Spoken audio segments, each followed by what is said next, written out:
Right,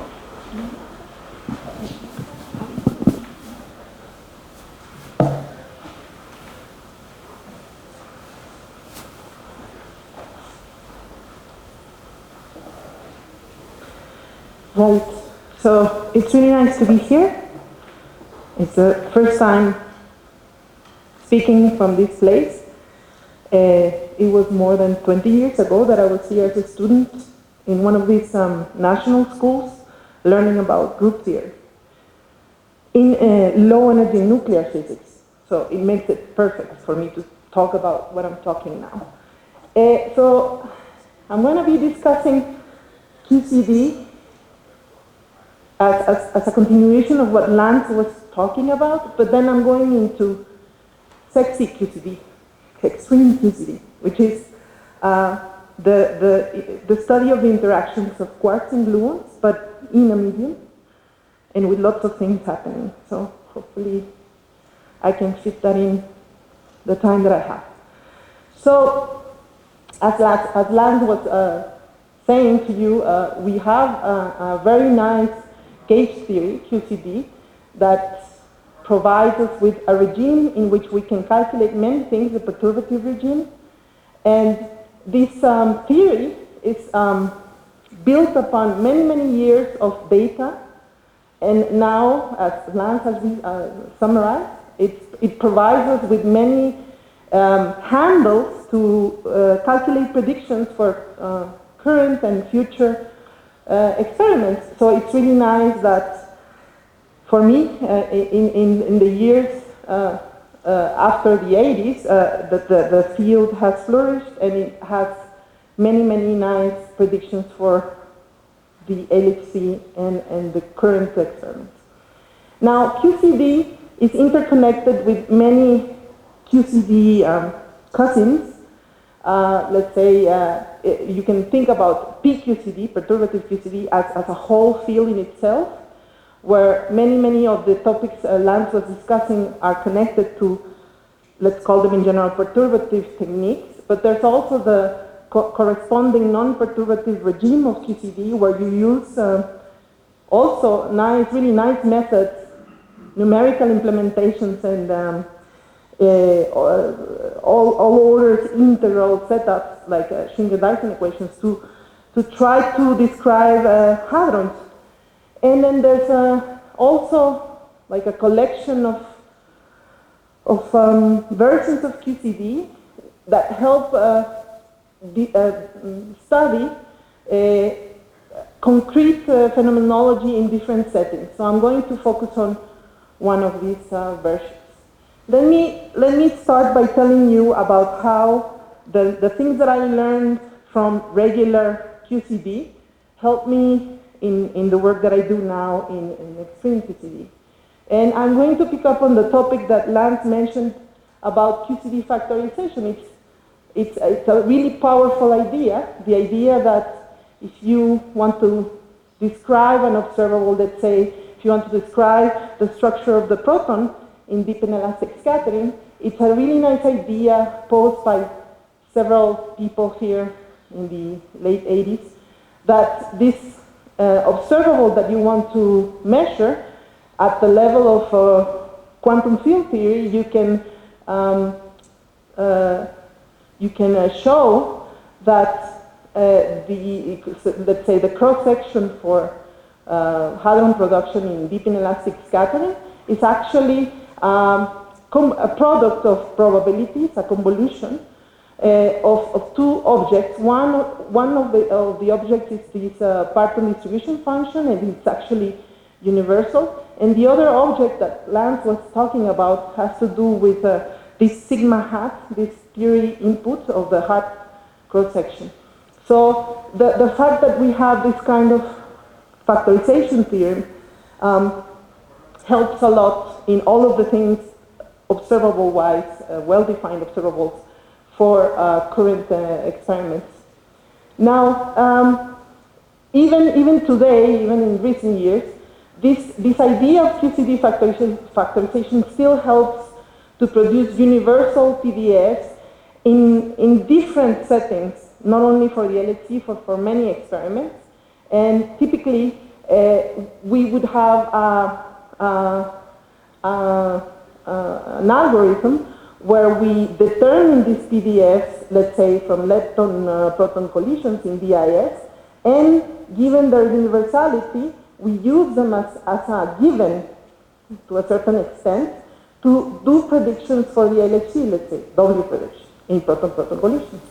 And the fact that we can do this, the fact that at the level of operational construction of predictions, we can actually use these objects here, it's sustained or it's built upon these factorization theorems.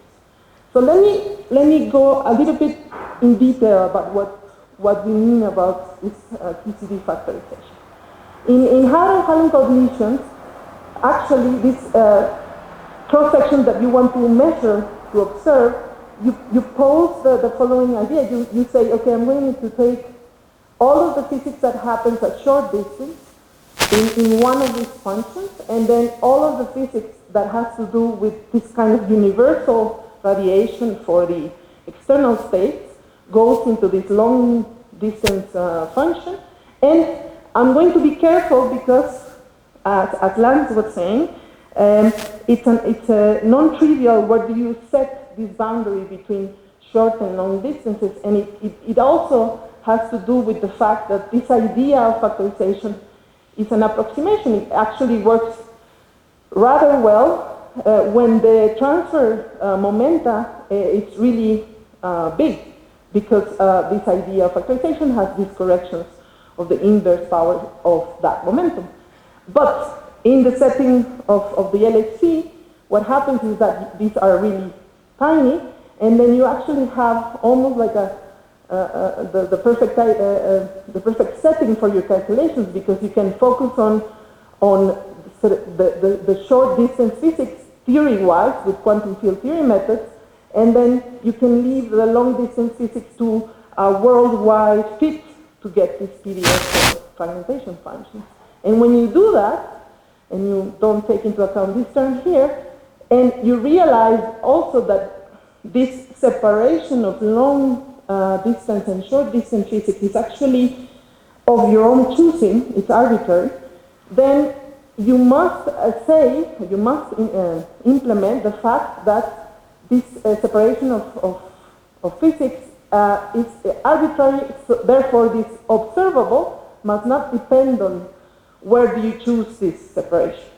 So I'm just being broad in this conversation, but to summarize, the fact that this object doesn't depend on this decision actually makes it so that the short distance physics function and the long distance physics function are connected through a very nice function that collects all the let me say organized way the quarks and gluons radiate, and it's really nice because then at the level of at the theoretical level, it means that the observable is actually like an exponential of these objects. And it makes it nice not only at the theoretical level, but also at the practical level when you want to simulate and build Monte Carlos to predict these kind of observables. And these two ideas, the ideas of evolution and resumation, or these sort of equations that connect these two functions, are actually nothing more than to ask for boost invariance and scale invariance of the whole premise, of the whole setup of factorization. So, given that I went into this topic of factorization, let me tell you why this is still relevant for the area that I'm working on now. And I'm gonna just go a bit faster on this because Lance just went through this. In the 90s, people were working on different kinds of Feynman diagrams that contribute to all these cross sections for the LHC, and by the by the 2000s, early 2000s, we were working on these two-loop integrals that are relevant for 2-to-2 parton scattering at the LHC. And the fact that we were going about it in a sort of practical way rather than in a succinct way, made it so that we realize that our calculations at a fixed level in this kind of topologies were telling us things about the way we should write the way that we should collect the information regarding how these particles in a 2-to-2 scattering would radiate. And we only realized that after the fact, after we perform all these calculations. Historical-wise, the way that it worked, as Lance nicely summarized, is that once people were doing all of these fancy higher loop calculations, then it influenced the way people discussed many branch tree, Feynman diagram, these ideas that Lance summarized. So back then, if you wanted to get a 2-to-2, the interaction of two partons in a hadron collider, then we had to figure out some algorithm where you calculate Feynman diagrams in a setting, and you identify the main ingredients of this calculation through these integrals, and then you collect the information in a way that you could isolate the infrared divergences, ultraviolet divergences through an epsilon expansion. And back then it was done in this way because we were preparing to provide this information for the people who were building the Monte Carlos for the LHC. But we also realized that our results, this kind of crunching down of lots of calculations, these results could also be written in a more physical way based on the work that was done by Ben Gille and Catani and Seymour regarding the fact that actually these divergences should be explained in terms of how partons radiate and the fact that these partons radiate in color space, lose color or earn color as they radiate. It makes it so that we identify our results in terms of operators that work in color space that contain all these soft and collinear singularities, or that can provide like a sort of like an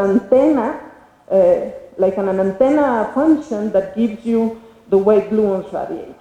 And we could do it back then for one loop calculations and also for two loop calculations, except we could leave it at the level of an organized manner to report our results and to understand how we could compare with Lance's and other people's results.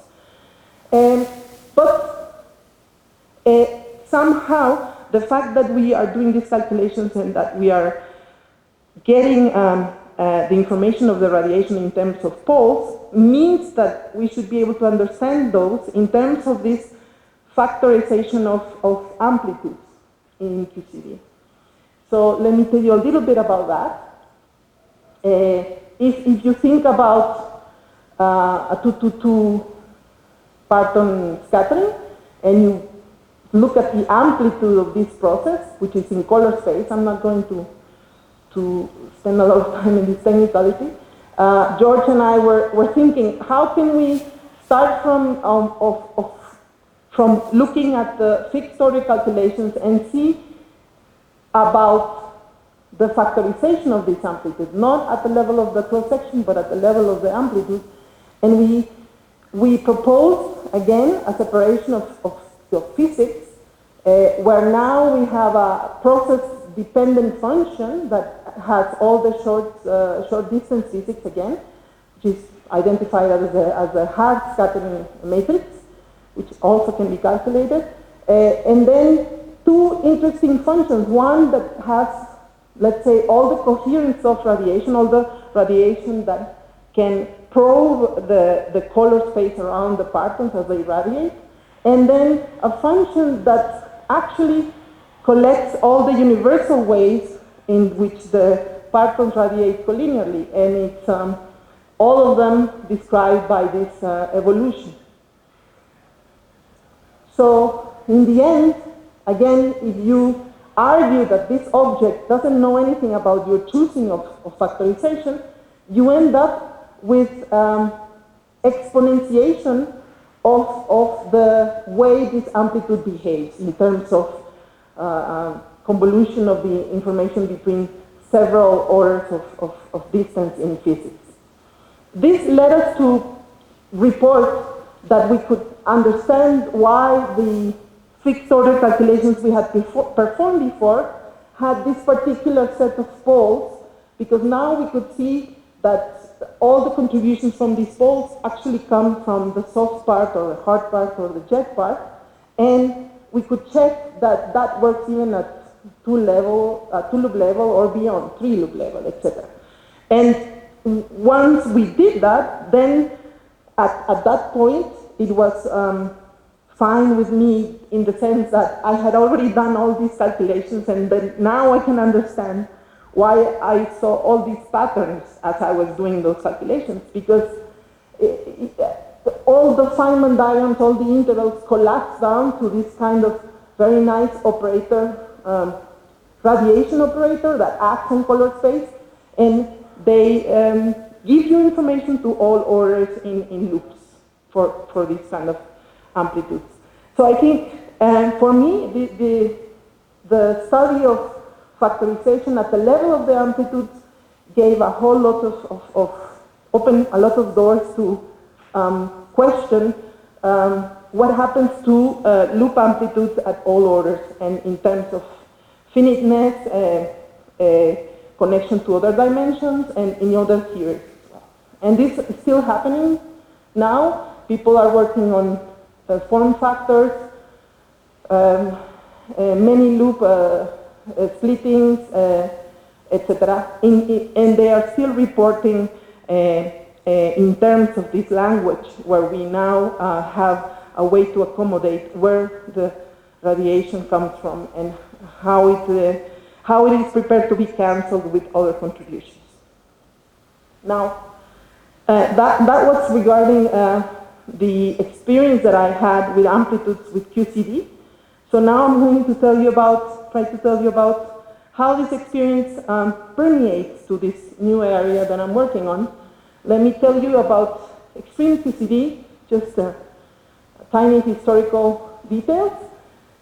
Even just right after QCD was established with asymptotic freedom and infrared slavery, with this seminal work by these guys who won the Nobel Prize, just right after, people were actually wondering whether we could have quarks and gluons under pressure, under high density situations, under a high temperature state.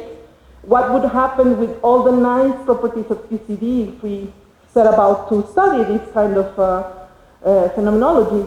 And just simple number of degrees count can give you basic thermodynamic properties for this kind of situation in which you have quarks and gluons, let's say, confined in pions. If you have a pion gas, or if you have them in sort of like a free state, you have a gas of quarks and gluons, already these simple thermodynamical ideas give you quite different sizes for thermodynamical quantities such as pressure. And it's even now we have lattice gauge theory, this area where you have numerical implementation of QCD, that they can actually build the thermodynamical properties of this gas of quarks and gluons, and you can actually see that pressure, energy density, entropy of these gases, of quarks and gluons, of QCD in an extreme environment, behave in a really interesting way. You have a critical temperature under which these quantities grow quite a lot, so you have phase transitions, and models where you can try to describe this situation with only hadrons that you know from your PDG book actually don't work very well beyond a certain temperature. And these are very nice things that I don't have time to review.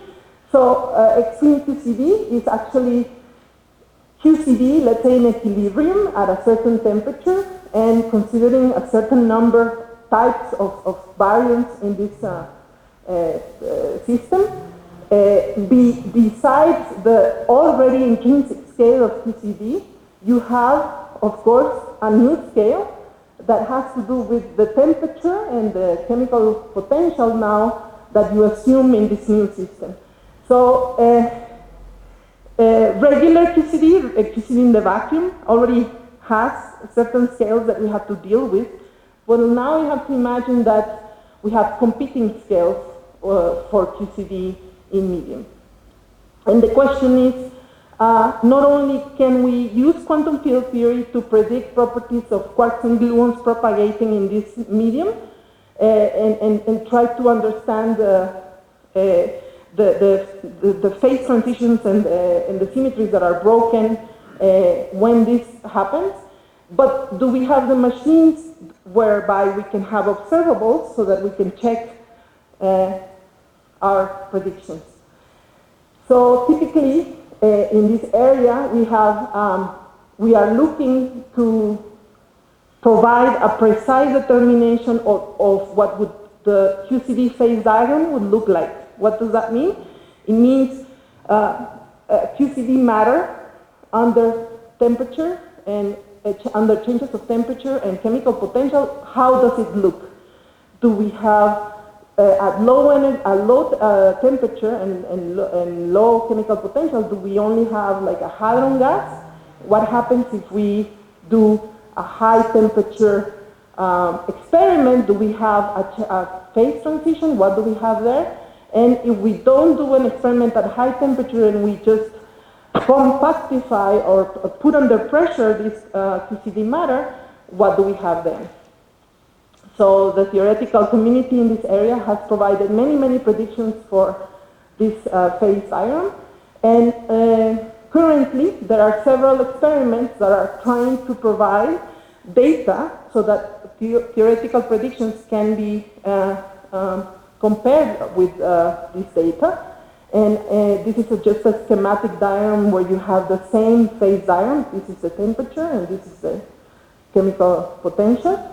And if you start with protons and ions, regular nuclei, let's say cold matter, and you collide them in the LHC or RIP, then you're basically taking nuclear matter and putting, making it transition through a path in this phase diagram that goes parallel to the temperature axis. But if you use other machines that are currently planned, then the idea is not to go really high in temperature, but rather to try to generate a high density state at a fixed temperature and try to scan what happens to this same hadron matter if it goes to the same, if it goes through the same phase transitions or if we can learn something about other transitions such as the chiral or the deconfinement transition. So, the purpose of my talk is to try to, how much time do I have left? Okay. Is to say that, of course, factorization works to a certain extent in the vacuum for QCD, but the question is, what happens if we now have ion collisions, even though we know that the leading part of this factorization structure works very well. What happens to, when we look at the subleading power of these hadron observables, what happens if we change the object that we're colliding? Can we still get away with factorization at the cross-section level or the amplitude level? I'm just gonna... One of the tools that we use to learn about this is jets, as Lance was talking to you about. In the medium, when there's the so-called quark-gluon plasma created, instead of having the back-to-back jet signal, you have this quenched jet, this jet that has to go through the matter, and it's actually suppressed when you look for it. And this is the reason that jet is suppressed, or these kinds of signals are suppressed, is because this matter, this quark gluon plasma is formed of quarks and gluons that make it so that the parton that is created at the hard scattering, it has to travel through this medium and has to interact, has to have multiple collisions, has to leave energy in the medium, but so that it makes it so that this jet is quenched. So the jets are still our preferred signal to study this system, but the quenching of the jet carries information of the medium actually, and it can help you characterize the properties of this medium. So when you have a high PT probe, factorization is still used, ignoring the corrections. We can still do the separation of scales. And you can think about now, if you have collisions, ion collisions, you can say, well, just do what you know how to do. You just factorize your cross-section. And instead of having your usual PDFs, just use some scale PDF where you now have many protons in the incoming state. So all the physics should be scaled by the fact that you now have many proton collisions. But when you look at experiments, actually, for these ratios of observables in ion-ion collisions and versus PP collisions, such as the yield, what you find is that there's a non-trivial dependence in PT. There's no direct scaling of the fact that you now collide many protons instead of just bunches of protons at the LHC. You can see that also for this side.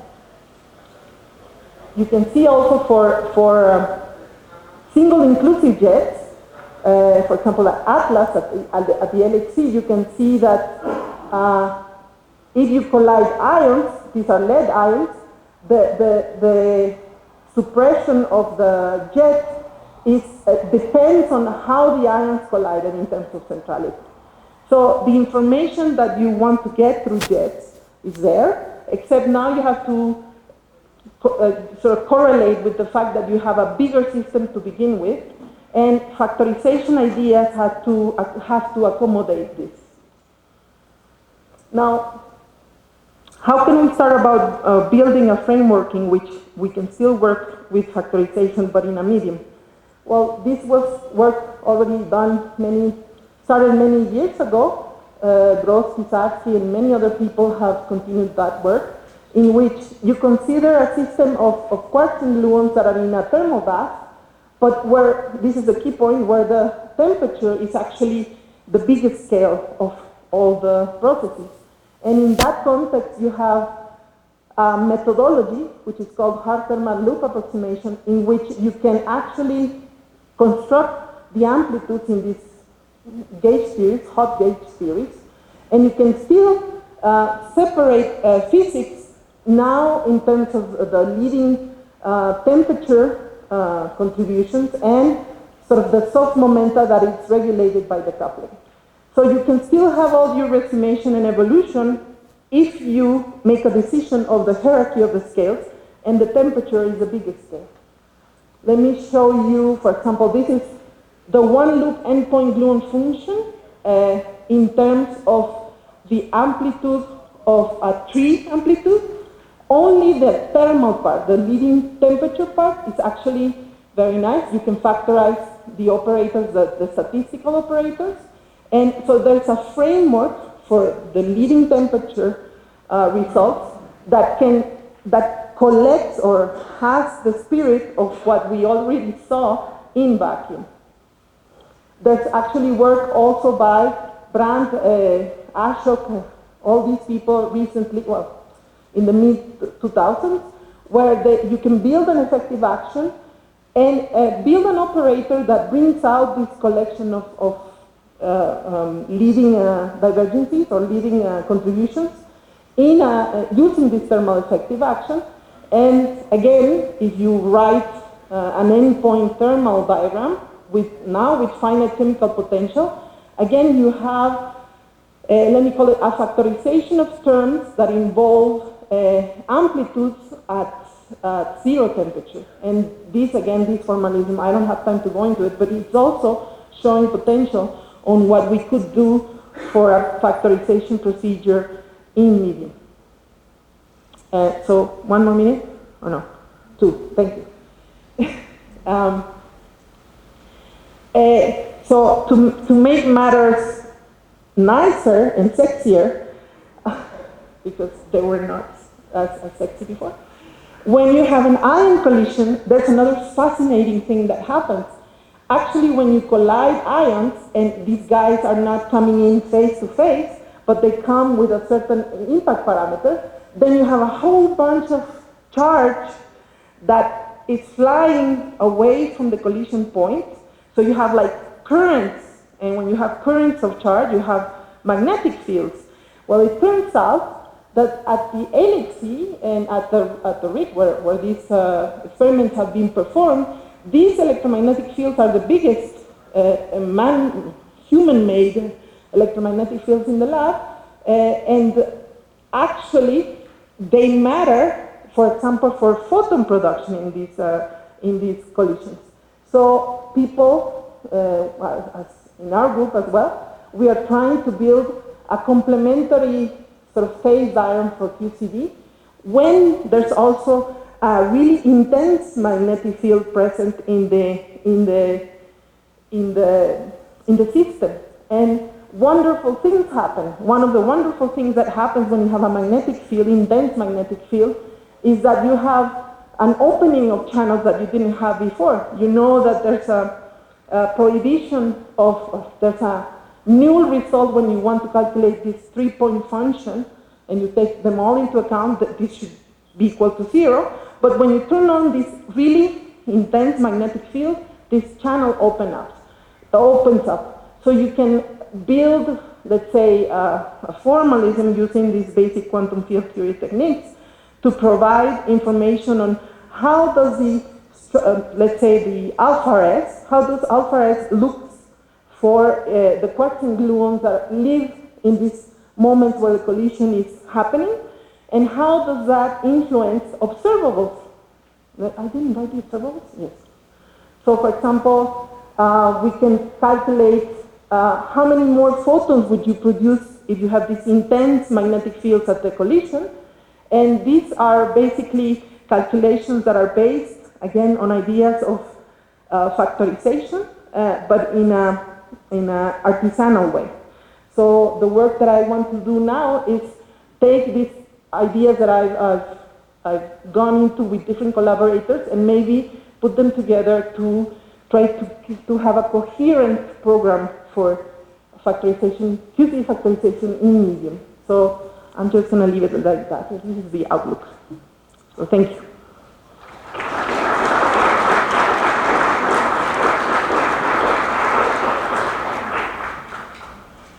This is that. Okay. So, any questions?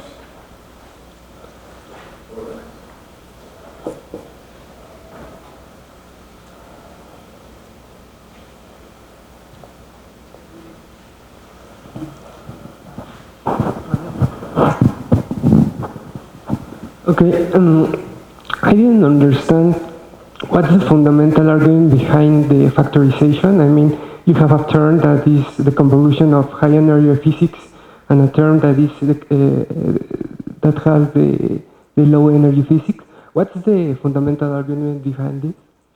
Well, that's it, pretty much. Well, I mean, it is supposed that high energy physics is not related with low energy physics. No, but well, from this point of view, it seems that it does. So one of the key points to make when you want to factorize in QCD is that you are thinking of the proton coming in at really high energy, and you are thinking that when they interact at the collision points, actually they're coming in at such a high energy that, as Lance was trying to say, quarks and gluons in them are the actual the actual objects interacting at really short time in this collision. Okay, but that's it's high only energy quarks physics, and right? gluons, right? But these quarks and gluons actually, when they interact, they fly away. It takes a long time for them to fly away, and when they're flying away, they start to radiate. And somehow this idea needs to be connected with the fact that at the detectors you have bunches of hadrons, these jets, right? So this is after a really long time compared to the time where this hard scattering happened.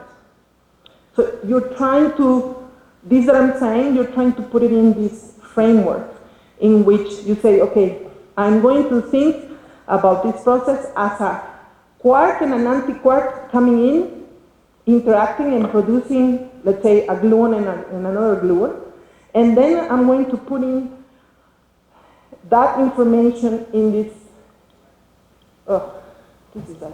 in this blue object here, and I'm going to think about how these quarks and gluons live in a color field that actually makes them radiate between themselves in the initial state and the final state, and then separately, I'm going to think about how one quark, when it travels in vacuum, radiates and becomes a bunch of hadrons.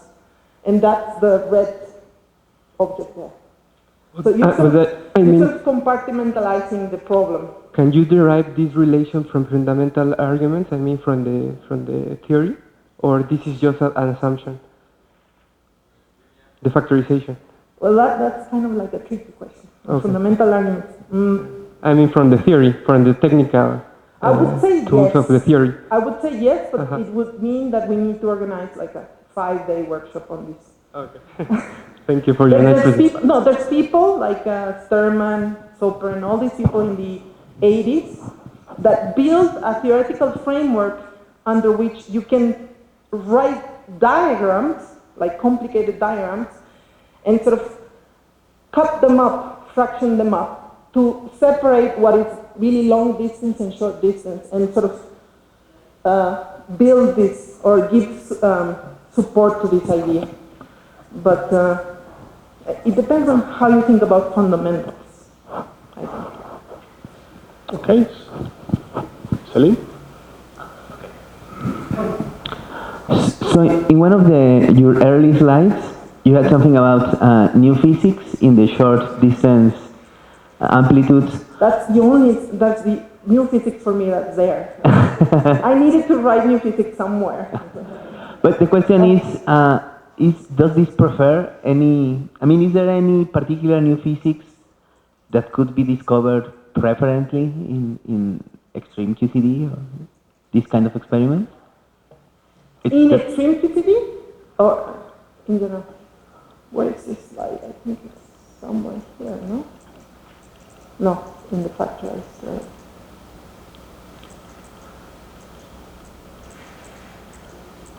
Anyway, let's see. When Lance was explaining, for example, this observable, what was it? It was protons coming in, producing these gluinos, and then having some signal where there was some missing energy.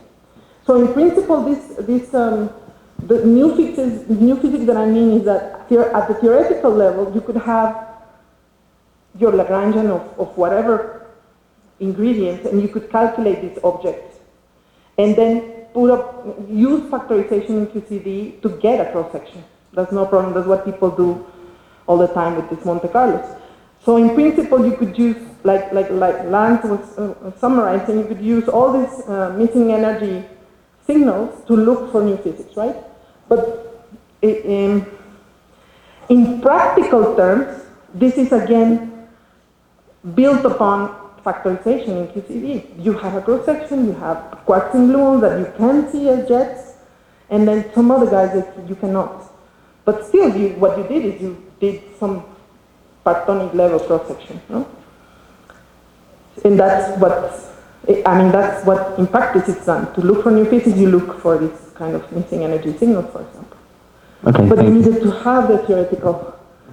Now, in extreme QCD, what we're trying to do is we're trying to find, so new physics in extreme QCD implies that we find theoretical predictions points in this phase diagram. So you need to find phase transitions, or you need to say, if I count the number of protons or the number of pions in an event, and I see a fluctuation of this number, then this is an indication that there's some change in the system that was abrupt. So at the level of the observable, again, you use this kind of factorized structures to calculate yields of particles, and then you wait for the data to show if there's some fluctuations, things like that. That's the equivalent of new physics in that area. Okay, Len? Thanks for that nice talk.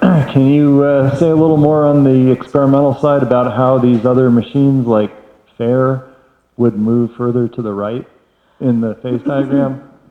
Right.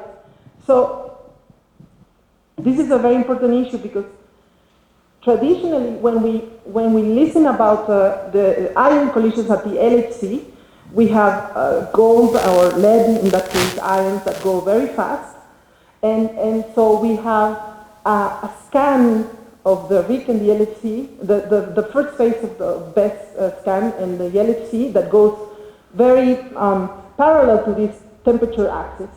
And it was very nice because you can verify that there's, after this theoretically poised critical point, there's not really a phase transition, but some kind of smooth transition between the two phases. But the theoretical predictions show that there should be some critical point somewhere there, and the chiral transition and the confinement transition should somehow meet in this critical point. And the only way to probe is to think of a machine or think of an experiment where the scan can go this way and that way. So FAIR and Nika, FAIR is in Germany, and Nika is in Dubna, in Russia. What they thought about is to, instead of colliding these nuclei at such a high energy, you lower the energy and you use a range of ions, from lead down to copper, carbon, all this.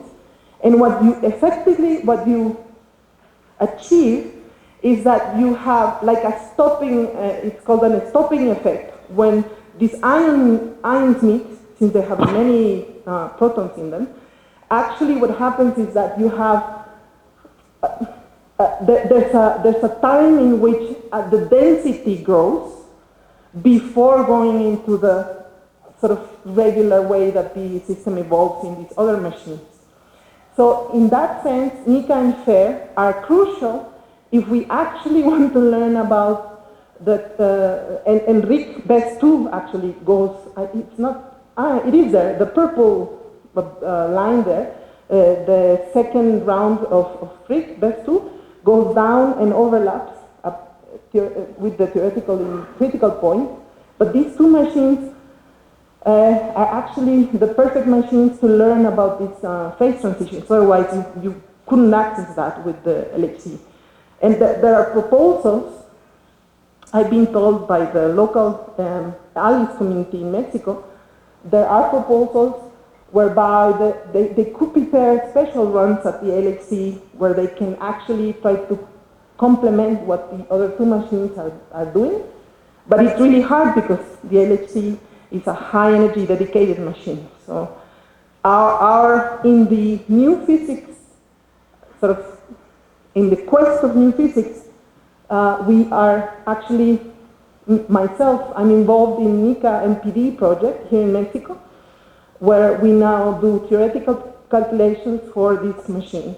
And hopefully it can start colliding gold ions at 11 GeV, 4 GeV, 9 GeV in about 2 years.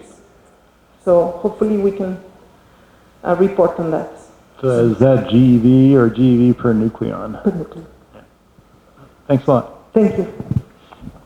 Okay, so we stop here. We thank María Elena again.